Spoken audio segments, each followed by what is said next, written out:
All right, welcome everyone to another episode of Sister Science Stories. I'm here today with my friend Andre Benoit of Deep Roots Therapies.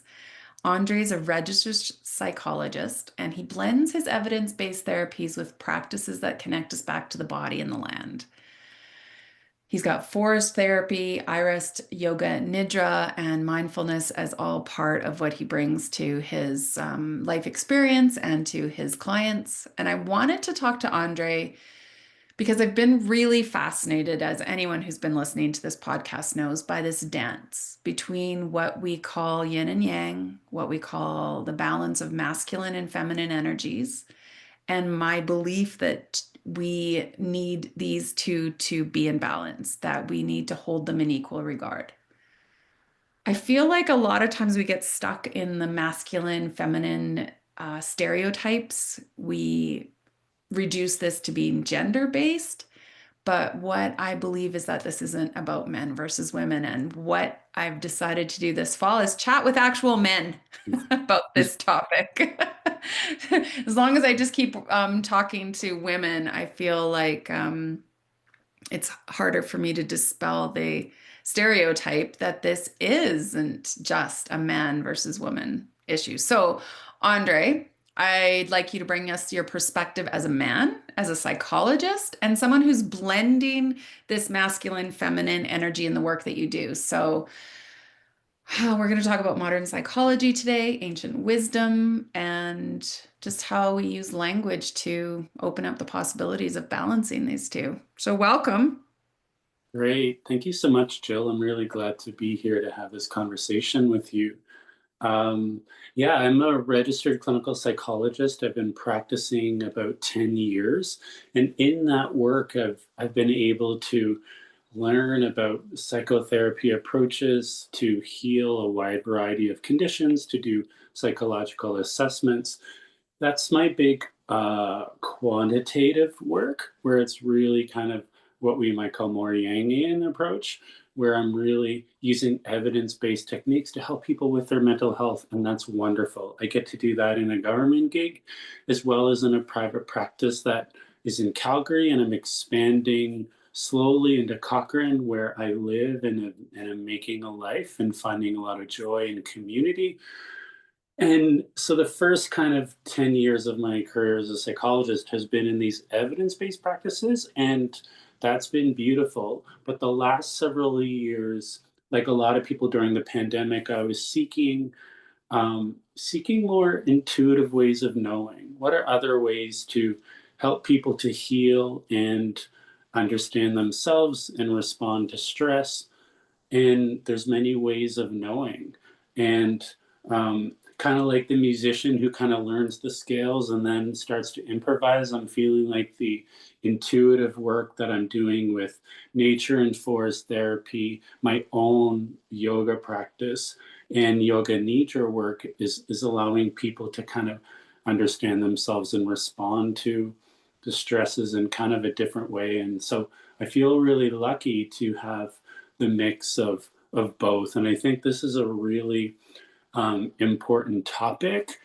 Some people might see it as, oh well, it's just a branding issue, but I think women are struggling with identity and men are struggling with identity, and I think that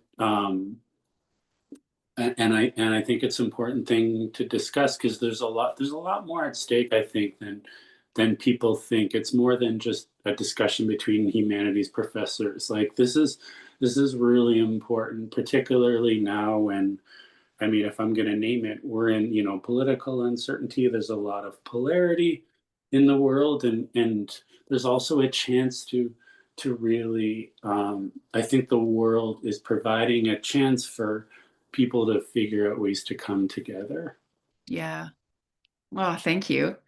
Um, right off the bat, I want to ask about that terminology, evidence-based, because I find that that's a phrase that will sort of get thrown at yoga, Ayurveda, sort of more holistic modalities, is that we aren't evidence-based and that what you might learned in university in clinical psychology is evidence-based because it's got a study behind it.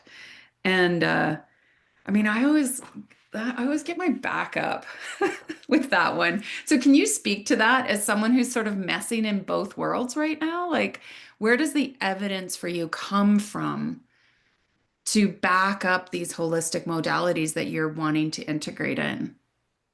I think that's a really important question, and we could spend all of our time talking about it. I think I think when we look at the idea of evidence-based, it is exactly what you described. It's basically a bunch of researchers saying like, hey, we have this technique and we think that it works. And it's saying, okay, well, what we're going to do is we're going to apply the scientific method to it, which has its own biases and limits to it.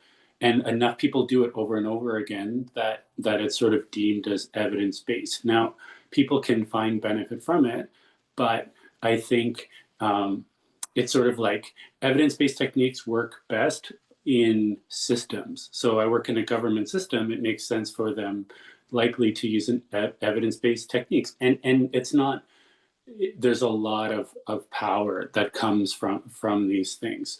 But what a lot of clinicians do is they then call themselves eclectic. So most people will learn these evidence-based techniques and use them because they have a lot of benefit.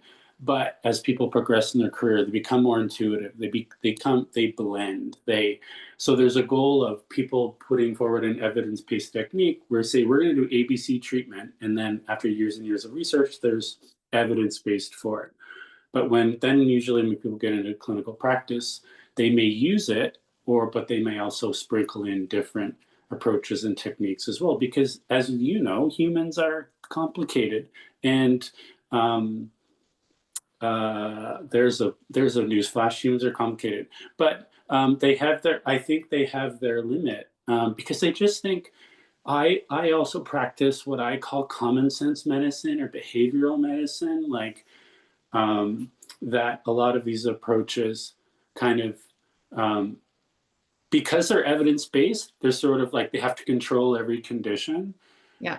But human existence isn't like that. They're usually very cognitive based only, or emotion focused only, or sensory focused only, which is wonderful. But when you're working with a person clinically, you have to say, okay, well, I can't just put them in a vacuum and have them just focus on those things. So um, I also just think um, there's a bias in um, like that's just one story. That's the scientific approach, and that's beautiful, and that has its own history. But we can't ignore First Nation or Indigenous traditions, or there's so many other ways of knowing that it's not an either or. I think it can be like a yes and.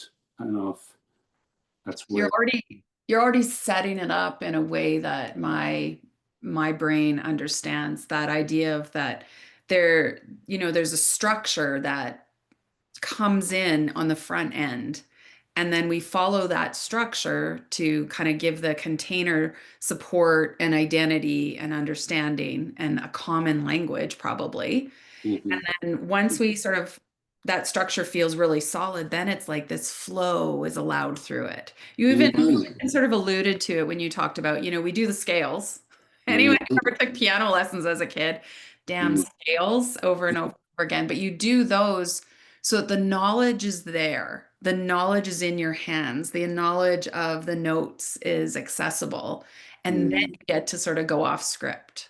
So Mhm. we allow from the structure of that um, organization of notes, we allow then the improvisation. And I think Mhm. that that's where, to me right now, it feels like we're wringing out the improvising. We're wringing out the ability to allow that flow to come into our structures. It feels like everywhere we're turning, we're asking, I don't know, we have to follow the process. And if the process isn't followed explicitly, then the value is, I don't know if it's we're deciding that the value's not there or I don't know, but it's frustrating to me. I feel like I look around our world and we are more and more just relying on structure, just the scales. Every time we see someone improvising, we're like, no, no, no, no, go back. You're only allowed to do scales. And Mhm. there's something there where I want it to be held in equal regard. I want them both to be seen as necessary pieces of our being.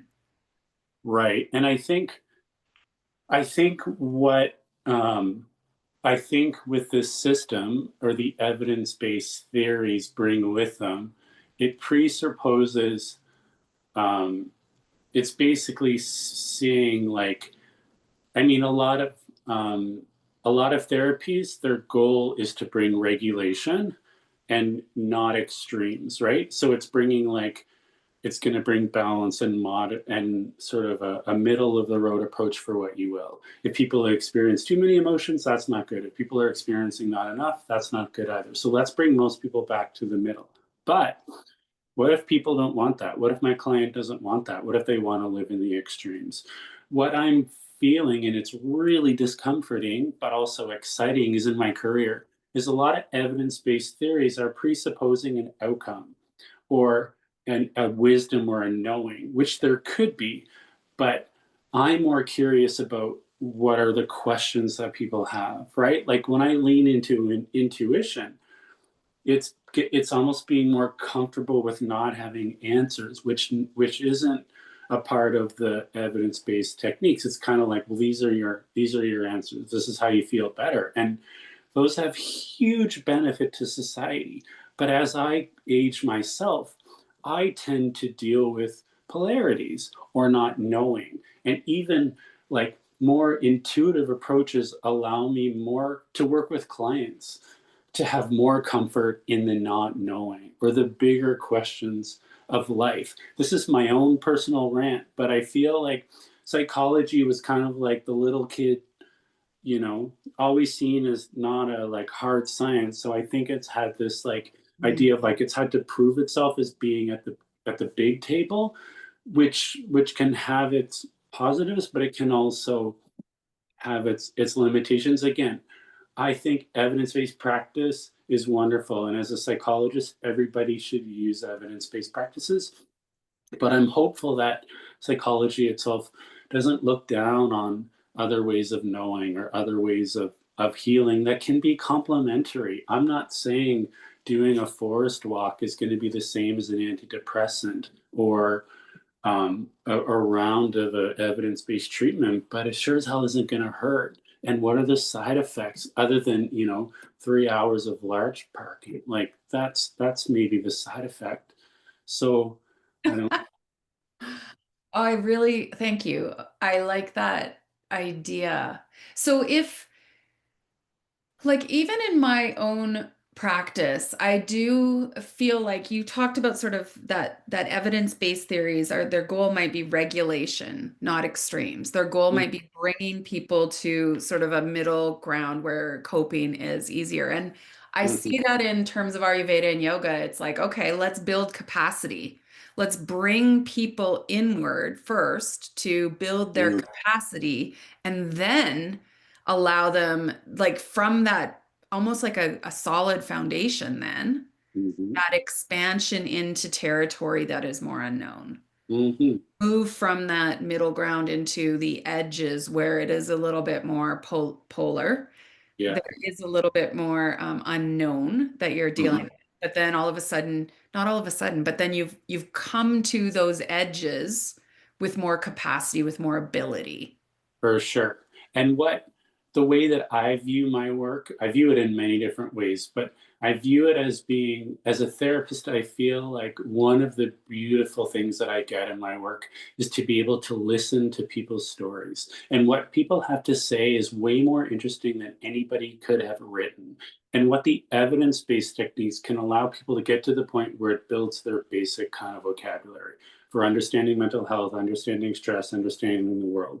But then at that point, when people have that knowledge, when you're able to deal with those intuitive approaches, that's where people are sharing the gold, those wisdom, those things that are profoundly sad and beautiful and curious about the human experience. So that's where I see, like, I think the benefit of when we engage in like intuitive things, like body based things or others, is that there's also there's less of a wall, there's less of a, like, we're usually having an experience together, which can bring down the walls. And it's less like, hey, like, people, it's sort of this weird paradox where people come to a therapist and like, I want to feel better, and you're like, great, I want to help you to feel better. They're expecting answers, and the more that I go along in my career, the more reluctant I am to say there are answers. It's more about even shaping the questions, if that makes sense. I do like that. Yeah. I agree with that because I think there's so much time where it's almost like you can't give anyone else their answers. Mm-hmm. Always has to be something they find for themselves. So, but I do like how you framed the sort of they come in and what you're helping them expand is their understanding, their vocabulary, and their way of knowing themselves. You're sort of putting it all in a context that has a structure then through Mm-hmm. whatever evidence-based modality you're using. Mm-hmm. You're allowing that deeper qualitative understanding because we've got some quantitative things that we're actually able now to speak to in a way that we weren't before. Mm-hmm. So For maybe sure. that's like the whole goal of the little psychology science trying to sit at the big boy table because it is innately interested in bringing those qualitative factors into a way of quantitative understanding. And I think we're getting there. I think it's like rhythms and seasons, right? Like in pharmacology, like drug treatments have been in favor and out of favor. I think psychology, like anything, has its flaws, and I think there's a movement towards environmental psychology, which is sort of tackling these ideas in itself. So I think it's moving in the right direction. I think the challenge can be is evidence based can sell, and drugs can sell, and I'm not against drugs, or I'm not against evidence based. But I think when I'm treating a whole human, those are only parts of it. There is a piece around that perhaps is why this is badly branded in our world and just that ability to sell it. So when people come into their that feminine energy, when they come into a trust in an inner knowing or an intuitive understanding, a universal download that people are able to have, that's something that is in you at zero cost. And you don't have to pay anyone to access it.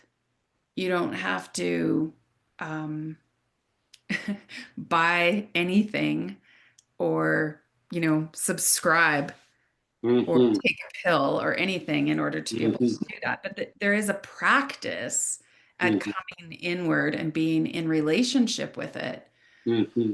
But it's perhaps part of its branding issue is that no one's making money off of it. No, no, for sure. And I think to consumers of psychology, and myself as a consumer of psychology, if I'm exhausted and I'm stressed, I'm going to go to somebody who brands things as like, I'm going to give you something, or imagine, like, won't it feel good if you're getting this? But I mean, how many pictures of, sorry to, like, I'm a larch fanatic, but how many pictures of larch trees could you look at? But how does that compare to actually seeing one? And it's like, that's what I think is the difference, right? Like, how many Instagram quotes can you read? But what's it like to go through the journey yourself, you know? Um, but I think therapy works best when I'm working with somebody where I'm not pulling too hard and they're not pushing too hard. And it's kind of this flow that is that is imperfect, but you can feel it. Yeah, Great. yeah. I think it's funny how you talk about the larches because you're right. The side effect of this is the waiting 3 hours to find a Yeah. parking. to go And I see. think like to speak to maybe, I'm not sure if you're asking about the branding, but I think in large, when I work with women, women will come to therapy and they'll expect the idea of a relationship, of being open, of being vulnerable and sharing emotions. When I work with a lot of men, it's almost like there's this clandestine approach or fear of like who's looking in or who's going to hear me, that there's a bit more work to be done to explore the yang qualities, or sorry, to explore the yin qualities. And those fears are not unfounded. Like I think um, it's a time when men's identity is under threat, or at least a lot of men feel under threat, um, politically or culturally. Um, and um, so, what do we do when we're stressed? We revert to our sort of survival skills. And I think it could be an archetype, of what does a male look like. And that's what's so silly about it, is it's not as you've said quite often, is it's not an either or. It's just an exploration. It's just a digging in. It's just a curiosity, um, into exploring kind of what's happening. And there's so much depth that's there. It does feel like there's a purposeful division around it that is Mm-hmm. coming at us from our kind of from the noise, from the noise Mm-hmm. of culture. For sure. And that it innately tries to divide these two and tries Mm-hmm. to sort of pit them against each other, even if it's yin versus yang, Mm-hmm. science versus holistic, or when you take masculine versus feminine, male versus female. Like we try and simplify these ideas into oppositions to each other. Mm-hmm. Whereas I feel like if we were permitted to believe that one is the biggest supporter of the other, like if you want the masculine to be strong, you let in the feminine to be its equal balancing force. You want the Mm-hmm. feminine to be strong, you let in the masculine to be its equal balancing supporter. And Mm-hmm. when that happens, they both stand really strong. Mm-hmm. For sure. And I think if we're looking at like in the ways that I even practice as a therapist. So if there's the yang way of practicing, which is very like, I'm going to be the authority, this is the structure, this is the way that we're going to get there. We can get there. The client may feel a bit like, well, I'm being kind of drugged through something. But the thing that for myself I've learned is the more that I lean into the yin, the sort of spaciousness of therapy, the unknown, just the creating the time to rest, it's almost quicker, and it's not a competition, but it's like we're still getting there. We're just calling it like it's just a different energy. I'm honestly working harder at projecting my yang energy, Jill. Like people have said like you have to project more, and I'm just like no, like I live in this yin space, but it's like I'm working myself to communicate more structure, but have a lot of comfort in that yin space, because there's such profound work that happens, and usually deeper because it's client led versus me leading, if that makes sense. When you're talking about that on a personal level, would you say that's an evolution of who you are? Would you say that For is, sure. Yeah. yeah, I think like, I mean, um, I don't think you become a psychologist by living in yin for 30 years. So there's a lot of like yang energy that's put into like achievement and focus and goal direction. So I think maybe my body's rebelling a bit after spending years in yang energy, that it's kind of like pulling back into like, okay, we've gotten to this point, and this is great and there's structure, but now let's kind of reflect. Let's kind of say, is there other ways to kind of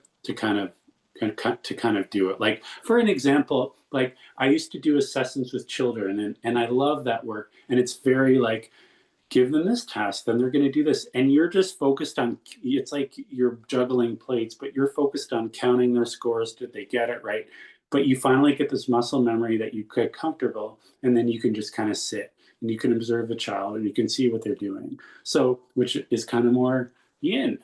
Um, I don't know if I answered your question, but yeah, it's been a progression for me. It's been like years in yang with my body kind of saying, you know what, like, that's great, but um, let's kind of let's see if we can surf instead of swim for a while. I'm almost starting to sense that perhaps it's like a prerequisite that this yang energy, the way you Hmm. described it, it's like you did reps, like you saw however many kids in Yeah, this child assessment format, yeah, and you had to be really paying attention to individual scores and actions and things like that before you got to a place where you could sit back and sort of see it all. And maybe if I, we go back to that first story of scales versus, it's almost like we set up some kind of structure and then we do the reps of the structure. And once we have that under our belts kind of deal, it's like we've made it into something that can now be more unconscious, something that can now have more flow. for sure. And if I'm going to speak personally, I totally agree with you. It's doing the reps, it's being yang, it's going through that structure. But I think if we're going to speak about me personally, I think there's a part of me that needed to learn the reps of yang, but I think there's a part of me that adopted the like yang as a mask when I've intuitively known that I've been more yin, but have kind of masked as yang, if that makes sense. I know these are just terms, but like I've kind of have always intuitively felt more connected to yin energies and traits, but kind of masked as yang. So is the mask as yang? I mean, I'm going to ask, is it because you're a man and it's more socially acceptable to show up in that Of energy? course, I think so. I think it's less work.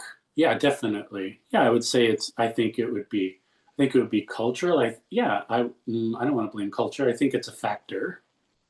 It's funny because I would honestly say almost the same for women. Like Really for me to show up and feel like seen and acknowledged, I feel like it's those yang qualities in me that are the ones that are seen and acknowledged. interesting.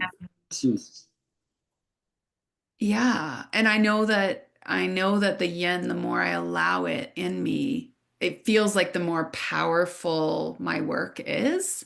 But it is sort of maybe we're going back to reps here. I think about yoga class, right? Like how many downward dogs do we do? We come to Hmm. the mat again and we do it again. We come to the mat again and we do it again.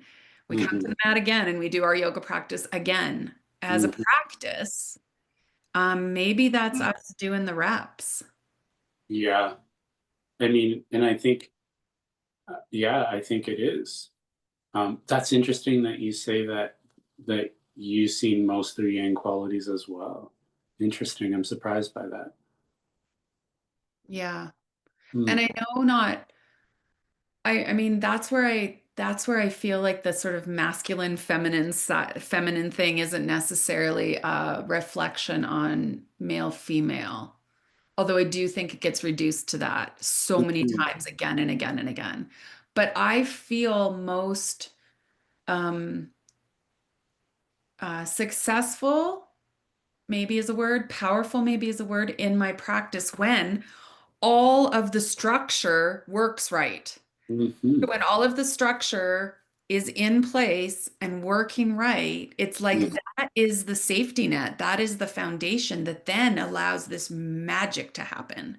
Exactly. And I need to keep the container Mhm. really safe, and I need to hold that container um, with the right energy so that that flow will happen in it. Mhm. Yeah, totally. Interesting. Um, you we talked side effects, side benefits for like 1 second. So if we take it out of Larch season parking and just talk about this idea of like, yeah, there's side effects to some of the um, prescriptions, drug or otherwise, that we might give Mhm. ourselves. And then there's side benefits. Like you said, I'm not going to tell you that forest bathing is going to cure everything, but it can't hurt. There's a Mhm. lot of it, there's a lot of things that happen in this feminine energy side that, like you said, might not be a cure all, might not be um, the complete solution, but there's not side effects to it. No, no. I think what if we're going to try to explain what's happening, Yang, um, is like I think psychotherapy is wonderful, but it portrays the idea that all you have to do is look at your thoughts and you're going to feel better. And that definitely helps. But what it lacks is the idea of like, what are the bigger unknown questions? And where's community? Where's wonder? Where's awe? I go to intuitive things because I usually feel more a sense of awe in those spaces versus like, oh, I challenge this belief. That's definitely important. But how can I create awe and wonder and beauty? And how, like, that's a drug, right? That's like, it's not cheap, but like, you know, um, that's what I enjoy leaning into, you know, and everybody's different, and that's fair. Um, whether it's yoga or whatever those intuitive things are, I mean, they're intuitive to me, but um, that's what I'm hoping for, where the side benefits of therapy can get you there. And definitely you can see insight. You can see people having an insight when they challenge a belief or they identify emotion. I'm not undercutting that. But I think as humans, we're social, and when we get disconnected and we can feel reconnected, that's where real, meaningful change can happen. That usually comes with, and honestly, here's a personal anecdote. I was having a massage with Chelsea, and we were talking, and I said, like, what I feel so beautiful about my own yoga practice. It's not for everybody, but is that it's an ability for me to be internal, but also in a community at the same time, and that's really a beautiful space to be in. That it's internal and it's introverted and personal, but also communal. It's funny because yoga has terminology and I feel like when I do drop-ins in yoga class, I lead people through the physical body, the mental body, the emotional body, and Mm-hmm. then bringing into the intuitive body. And the funny thing is in yoga terminology is they say these are the koshas. The Annamaya kosha is the physical body. The Anandamaya kosha is the bliss Mm-hmm. body. Yep. Vijnanamaya kosha, Manamaya kosha. They all have these words, Maya kosha. And kosha means layer, but Maya means illusion. And it is an illusion that we can separate one from the other.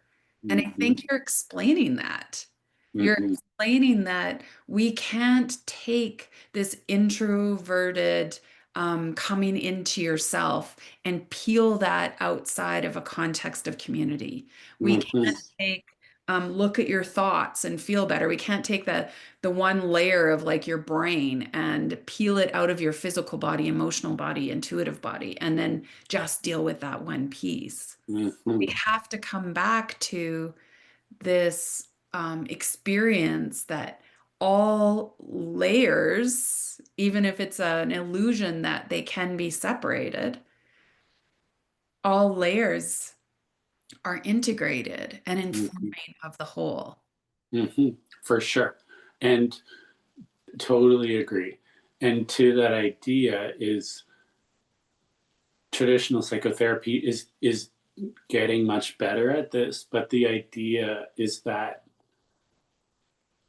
what I see as a therapist in culture, not just men, but I think I think people are living in a yang space where there's a super focus on productivity and being because we have to be, but there's a desire to just automatically be able through therapy to get into a yin space. It's well, you Mhm. can't have both. It's kind of like, not you can't have both, but it's like, how do I like, I think sometimes people see therapy as a pit stop, and it's like, well, you can't like, you can't you can't be in that yin yang space all the time and then just automatically move into yin. It's going to cost you something, but it's probably going to give you something more. Does that make sense? Well, I think that's when I talk about sort of the yin being squeezed out of our whole capability of our whole being. It does Right. feel like that. I mean, you think about in the education system how we squeeze out art and music and phys ed or things like that. We in our culture, it's like we've squeezed out rest. Right. We've squeezed out unproductive time together. We've Right. squeezed out anything that kind of I don't know, connects us into someone told me the other day it was called like third spaces. It's like we have our homes, we have work, and those third spaces where church was, where community was, like we've squeezed that out and Mm-hmm. it's not present in our day-to-day lives anymore. And yet that's the piece where probably this feminine energy sits, this yin Mm-hmm. energy. It's the Right. place where where we get out of productivity and the doing piece and Right. just get to sort of settle in. And Right. in that place is where we are replenishing, restoring, healing, recuperating, all the things that it's like we don't give ourselves time to do any of that in our day to day. No, and I don't want to be the tree hugger who's saying like technology is affecting us, but I mean screen time with children or screen time with adults, those things are designed to be like casinos of dopamine and excitement that the brain is like, they're designed to attract those the attention of people, and it's hijacking the space for people to be bored, the space to kind of, as you beautifully say, this third space of wonder, of excitement, of curiosity.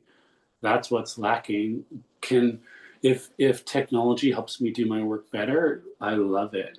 But I'm using technology so that I can spend more time outside, not more time on technology. I'm not saying technology doesn't have benefits, but we're eliminating the third space. We're eliminating, or we're not evaluating those things that actually have a cost. It's just have a benefit. It's just indirect. You know, like if a government funds whatever instead of education, it's like, okay, well, great, but you know, how is the person developing with that music program?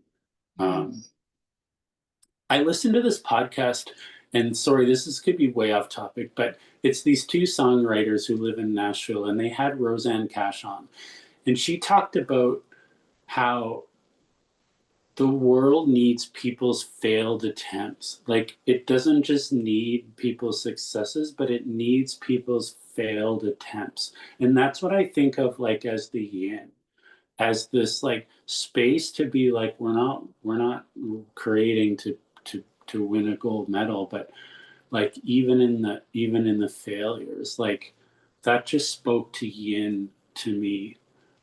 The podcast is called The Other 22 Hours, if anyone is curious. Mm. I Um, like that explanation.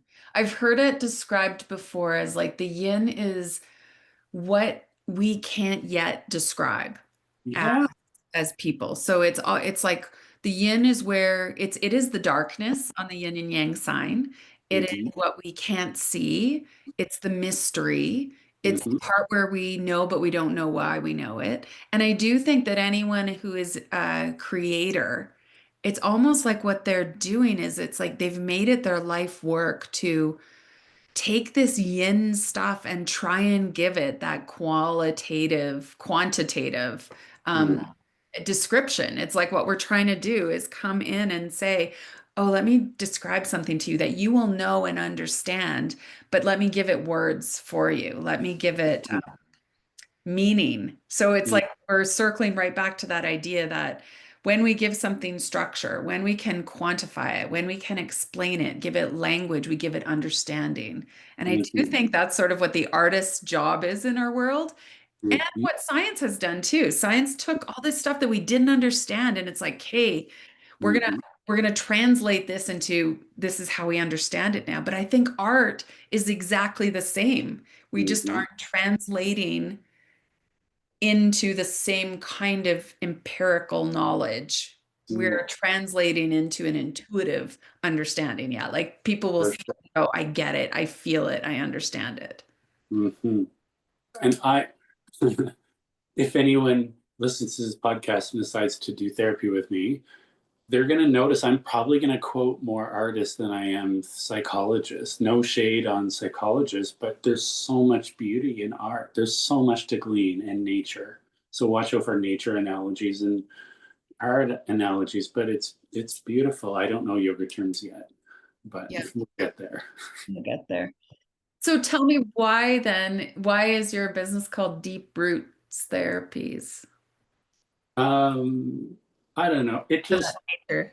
I think there wasn't a lot of thought put into it, but I think intuitively, I think um, it was when I came up with the name Deep Roots. It's actually funny because it was at a time when I was probably going through, well, it wasn't probably, I was going through burnout, but I was still at a point when I was trying to do things a lot on my own and be very like singular and I was doing my forest therapy, so it was tied to that. But what's interesting is like it was almost aspirational, but I didn't even really know it at that point.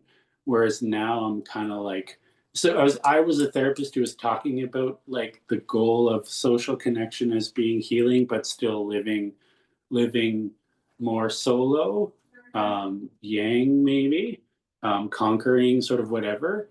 But it's been particularly for sure since moving to Cochrane and being around people that I care about that I'm actually more um, connecting to the idea of deeper roots, right?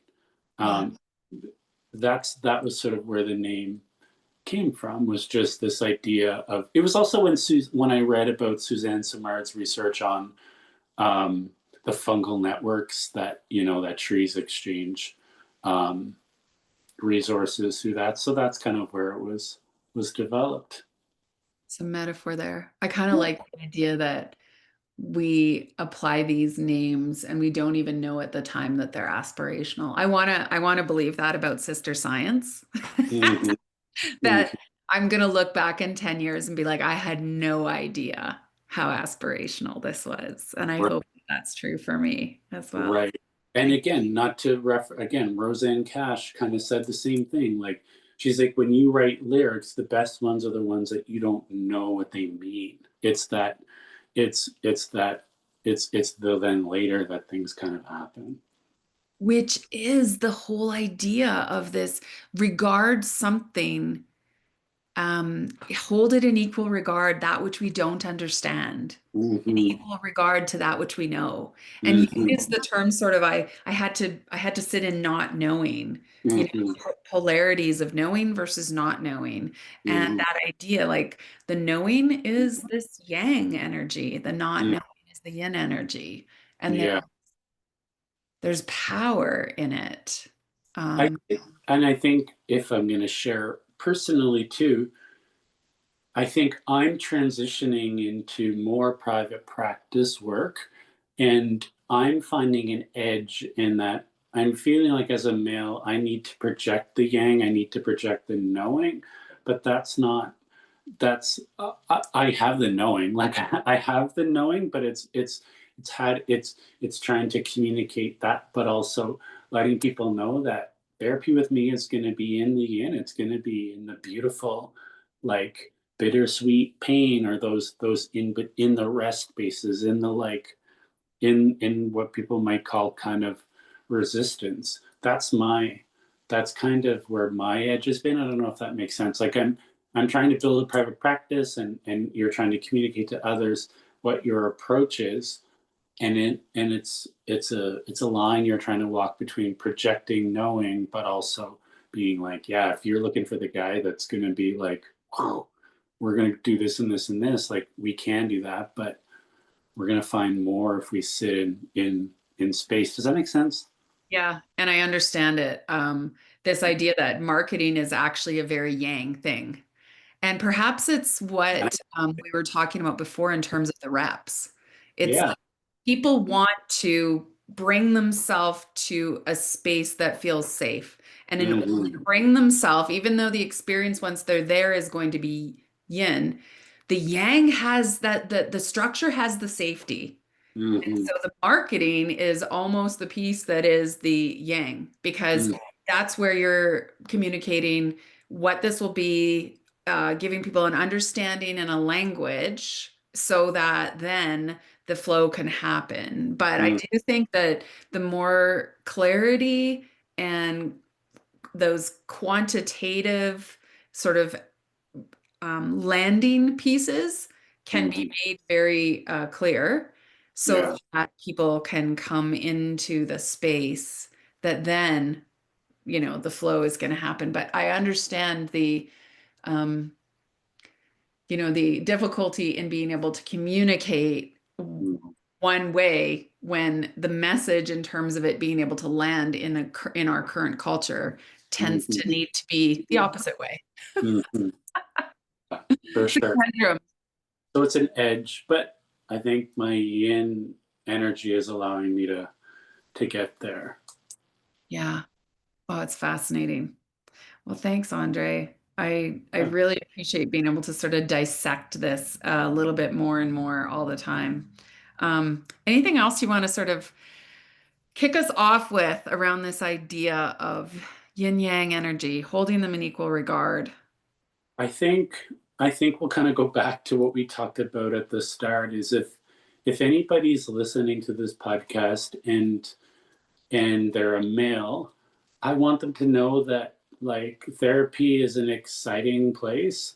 It's a space that can feel uncomfortable because you're using muscles that maybe you don't use, but I don't want people to think that men don't have emotional depth because men do.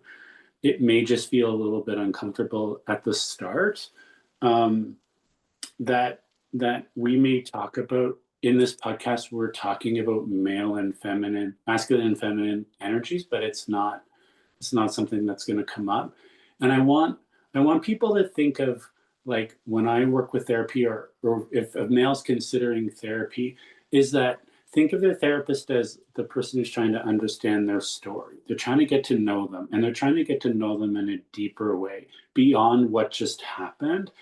And it's uncomfortable, but it's like honestly, I've worked with like in my government work, I work with first responders, and they're men who, men, mostly men, like men and women who kind of maybe identify more with masculine tendencies of protector, but the amount of depth that they show and emotional awareness and ability to connect with big themes is powerful. So I think, and honestly, like I think for men, if you're holding on to this idea that you think you're going to be less masculine because you go to therapy, it's actually kind of the opposite. The things that your partner is probably wanting, and I'm speaking of heterosexual couples, so we have to add that caveat, but the thing that you're struggling against letting go of is actually what your partner is probably wanting. So it's okay that you're scared. It's okay that you're fearful, but um, it's okay. Um, I don't know if that was too specific. Um, I kind of like the invitation though, because it's an acknowledgement that these qualities, these sort of dark yin qualities, yeah. are in all of us, regardless of who you are in your outer body and who Hmm. you relate to in terms of your jobs and your roles in the world. Hmm. But being well connected to this side of yourself is makes you more powerful, Hmm. more productive, Hmm. more capable. And there's Hmm. something about being able to integrate this yin and yang, these two, the dance between these two qualities inside of each of us. Mhm. that brings us into the place of balance where we have capacity and we have longevity and we have the ability to sort of be sustainable in a way that we don't when we lean too hard one way or the other. Mhm. And and don't expect that systems and structures that like the system and structures like government in your work may not necessarily, they may be advocating for leaning into yin energies, but you may need more than what is, you know, kind of suggested, if that makes sense. Like systems are building in the idea for more rest and more introspection, but you kind of may need more. um More or safer spaces, because I think we give it lip service sometimes, yeah. but giving it lip service is different than creating the safe spaces for it to be integrated. Exactly. Yeah, for sure. And that's a process. And I feel grateful to be a part of maybe the first wave of that, but it's only going to come through making the uncomfortable steps. And I'm not just speaking for, for men. I'm grateful to work in a government job where there is structure if people are feeling burnt out. My partner works in a legal field, and she's like, oh yeah, if I have mental health, she's like, I could be fired. Like, it's not, it's there's different views. So I don't know if that was too specific. For any final thoughts, did we talk about the qualities, you think, enough, or the I feel like I talk about the qualities like in every single episode. So, what you give me your top qualities in each. In sort of the yin qualities, you explain them from your way, the yin qualities and the yang qualities. I mean, for me, I think it's probably rest is huge. I think I like spacious transitions, like between things. So I became a psychologist um, for many reasons, but the reason is that I have a lot of space. I didn't become a psychologist to work all the time. I became a psychologist to work really hard in short chunks so that I can have more time for rest and hopefully show up. I really value the intuition, the sort of interbeing of yin, the kind of intuitive, the kind of sitting with the uncomfortable, which can be uncomfortable for a lot of clients because they're kind of like, why aren't we just moving through this? Um, I really liked what you and Chelsea talked about was the idea of fear versus intuition. I know that's maybe not a yin or a yang, but I thought that was really beautiful. I'm actually pushing through some fear kind of in my personal life as I'm trying to expand more into Cochrane and explore collectives and those sort of ideas. The yang, I would kind of say like that shows up more in my hobbies, so things like hiking, um, kind of some I'm definitely very logical, so kind of like you said, I'm very structured and organized, and it's through that structure that there's the creativity. Hmm. Those are kind of the main things that I sort of connect with. Yeah. But we got to call it something else. Let's think about that. I But I mean, think you maybe see, that's my challenge personally is to stop giving the title masculine feminine, because right, perhaps that is muddying the stereotypical waters a bit and continuing to sort of play into the branding misperceptions. So I like that idea that you're planting in me right now that maybe we do go back to the terminology of just plain yin and yang, and mm-hmm, we really try and build understanding, mm-hmm, give language beyond these stereotypical words that sort of trigger. They have innate triggers in they people. are triggering, definitely. Yeah, Yeah. yeah, I think that's my biggest takeaway from our call today is that um, masculine and feminine have branding issues in our culture, perhaps, or just perhaps this is bigger than that. But maybe in my own efforts to bring balance to these two opposing forces, it would be in my best interest to use more unstereotypical language and try and build meaning there. right. I Oh, appreciate the chance to kind of share. I appreciate your questions, they got me to think about kind of my own life, and um, again, reflect in my own practice as well. So it's been lovely. Yeah, thanks for chatting with us. So if Great. people are listening, Andre, and they want to try and connect, book an appointment with you, Yeah. can I direct them? I will put it in the show notes as well, but Yeah. some Probably, yeah, they can check out my Instagram. Probably the best way is to email me. Um, I do use an online booking platform, but probably the best way is to email me through my website, or check out my Instagram, which is probably going to be hiking pictures or my dog. But book a phone call. Like I offer 15-minute consultations either over the phone or virtually. And that's the best way, I think, for a person to get to know a therapist, whether it's me or whether it's somebody else. You can get that sense of humor, connection, and kind of go on from there. So honestly, kind of reach out. I know it can feel like an added step versus just booking online, but just send me an email and we can go from there. I love it. I will Great. make sure people have And that contact tune information. in because there's exciting stuff I'm planning for, things coming up for the Cochrane area. So Wow. There's yeah, some reps are about to there's happen. reps about to happen. I love it. There's some Great. quantitative stuff that's God, gonna down some yang you've got it. so that flow can happen. Anyway, thank you so much, Andre. I really appreciate this Yeah. conversation. Okay, thank you.